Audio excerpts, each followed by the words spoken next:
Third, Robert Douglas. Thomas Pattinson was born on May 13, 1986, in London, England, to a world that might never have guessed he would one day become a global icon. The son of Richard, a vintage car dealer, and Claire, a model and former barmaid, Robert grew up in a creative and slightly unconventional household. His parents encouraged curiosity, art, and freedom of expression, but also instilled a sense of humility and resilience. From a young age, Robert was fascinated by performance. He wasn't the class clown, he was quiet, observant, and imaginative. He loved acting not for attention, but for the chance to step into someone else's skin, to explore the endless possibilities of human emotion. Childhood in London. Growing up in the heart of England, Robert had a life that was both ordinary and subtly artistic.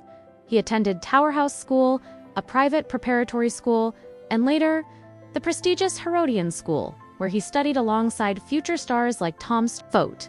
Robert wasn't immediately the confident, brooding figure the world would later know. He was shy, introspective, and slightly awkward traits that later became part of his enigmatic charm. Piano, lessons, enjoyed music, and explored photography, developing an appreciation for aesthetics that would shape his artistic vision as an adult. His early interests weren't always conventional. He loved poetry, classic literature, and secretly dreamed of films, but didn't assume acting could ever be a career. The spark of acting. Robert's first exposure to performance came through school plays and theater programs. Even as a child, he was drawn to the emotional depth of characters. He excelled in roles that required nuance, a sensitivity beyond his years, fascination with film behind the camera.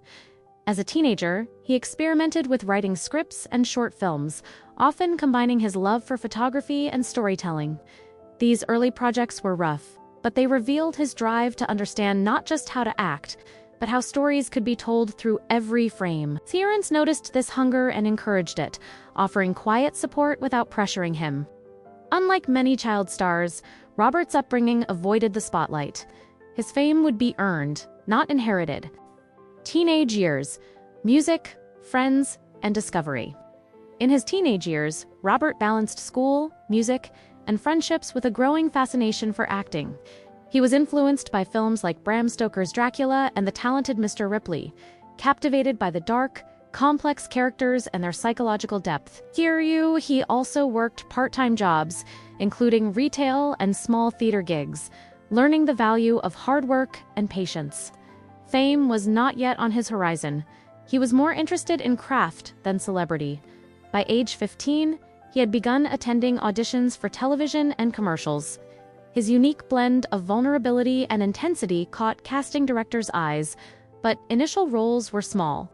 He often felt frustration, wondering if the industry recognized the potential he carried. Early struggles and formative lessons. Even with talent, the path wasn't smooth. Robert faced rejections, nervous auditions, and the internal pressure of teenage uncertainty. These early struggles instilled resilience. He learned, second, talent alone isn't enough. Preparation and patience matter. Rejection is part of the process, not a reflection of worth. Emotional depth can be a weapon. Authenticity is more powerful than forced charm. These lessons shaped the man who would later captivate millions. A mix of humility, introspection, and raw intensity that felt almost magnetic on screen. First film roles. Robert's first credited roles came in British television and indie films. They were small but crucial. Ring of the Nibelungs to 004, Harry Potter and the Goblet of Fire 2005. As Cedric Diggory, the role that made international audiences notice him. Playing Cedric was a breakthrough. He combined charm, poise, and a subtle inner complexity that hinted at deeper acting abilities. Critics noted his quiet charisma and screen presence. For Robert, it was both exhilarating and intimidating. Suddenly, the world was watching. Some Part 1 summary. By the end of his teenage years, Robert Pattinson had built a foundation of humility and resilience, developed a taste for dark, complex, and layered characters. Experienced taken the first steps. Towards cinematic recognition, Robert's early life wasn't about instant fame. It was about craft, patience, and building the depth that would one day define his career. The Twilight era, global fame, pressure, and identity struggles. Before Twilight, Robert Pattinson was a talented but relatively unknown actor navigating London's indie film scene. But when he auditioned for the role of Edward Cullen, no one, not even Robert himself, realized how drastically his life would change. Sexier, the audition that changed everything. Robert approached the audition quietly. He didn't try to impress with overthought theatrics or Hollywood charm. Instead, he brought subtlety, intensity, and an emotional gravity that matched the brooding vampire in Stephenie Meyer's vision. Casting directors immediately noticed. This was not a teen heartthrob built from marketing gimmicks. This was a real actor capable of nuance and depth. And the rest, as they say, became history. Global fame and instant pressure. Twilight 2008 launched Robert into international superstardom. Overnight, he became a household name. Teen magazines, paparazzi, red carpets, and screaming fans followed him everywhere. But fame was a double-edged sword. Robert was suddenly obsessed with privacy. He struggled with the invasive attention of paparazzi. Typecast concerns. Fans loved Edward Cullen, but Robert didn't want to be just a vampire heartthrob. Creative frustration. He wanted challenging, diverse roles, not endless romantic teen dramas. The pressure was immense. Even during interviews, he often appeared awkward or reserved. Not because he lacked charm, but because he valued authenticity over pretense. Twilight's phenomenal success. The Twilight Saga went on to gross over $3.3 billion worldwide, making Robert one of the highest-paid actors of his generation. He earned salaries ranging from $2 million in the first film to $20 million in later installments.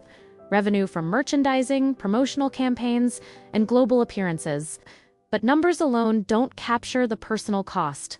Robert's rise coincided with media scrutiny of his personal life, fan obsession bordering on intrusion, pressure to maintain a perfect image in public. Yet through it all, he remained grounded, private, and fiercely protective of his art.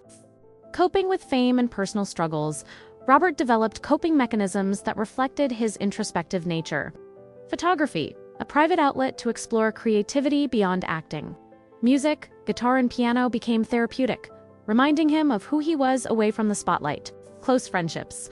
Only a few confidants were allowed into his inner circle. He also faced emotional challenges, including anxiety about public perception, the impact of celebrity relationships, and the pressure to constantly evolve as both a man and an actor. Star balancing stardom and artistry. Despite the intense fame, Robert made a conscious decision. He would choose roles based on artistic merit, not marketability. After Twilight, he shifted toward independent films and collaborations with odors, including CHP Cosmopolis 2012 with David Cronenberg, The Rover 2014 with Guy Pearce, Good Time 2017 with the Safdie brothers. Seasons, these choices signaled his commitment to craft over convenience, and gradually redefined his public image from teen idol to serious actor. Scene legacy of the Twilight years. By the end of the saga in 2012, Robert Pattinson had achieved global recognition, accumulated substantial wealth, faced intense scrutiny while maintaining authenticity, begun to carve out a diverse career path. The experience shaped him into a man comfortable with both fame and its shadows, laying the foundation for the bold choices that would define the next decade.